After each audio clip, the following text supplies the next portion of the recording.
Қай балақай, бүгін біз ұзын сөзді айтуға үйренеміз. Менімен бірге қайталап көр. Кәнеке, сен саңырау құлақты білесің бе?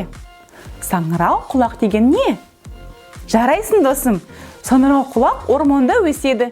Жаңбырдан кейін көп болып шығады екен.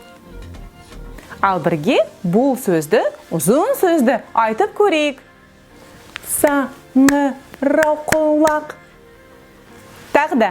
Саңырау құлақ. Саңырау құлақ. Саңырау құлақ. Ұзын сөз айта аламын. Жарайсың досым. Тағы да айтып көрейік. Саңырау құлақ. Саңырау құлақ. Саңырау құлақ. Ұзын сөз айта аламын. Айта алады екенсің досым. Осындай тәсілді қолданып, көп сөздерді үйренуге болады. Мысалы, жапырақ. Жапырақтың түсі жасыл. Жасыл жапырақ. Жасыл жапырақ. Жасыл жапырақ. Ұзын сөз айта аламын. Тағы да айтып көрейік.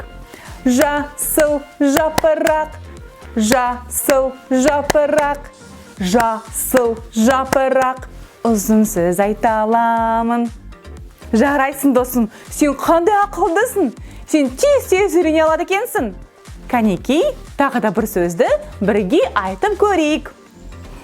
Қоңыр машина. Қоңыр машина. Қоңыр машина. Қоңыр машина. Ұзын сөз айта аламын. Тағы да айтайық. Қоңыр машина. Қоңыр машина. Қоңыр машина. Ұзын сөз айта аламын. Жарайсың досым. Бұл тәсілді қолданып, көп неше түрлі түстерді, сөздерді, ұзын сөздерді үйренуге болады. Егер саған бұл тәсіл ұнаса, маған лайк басып қой. Рахмет досым. Келесі кездескенше.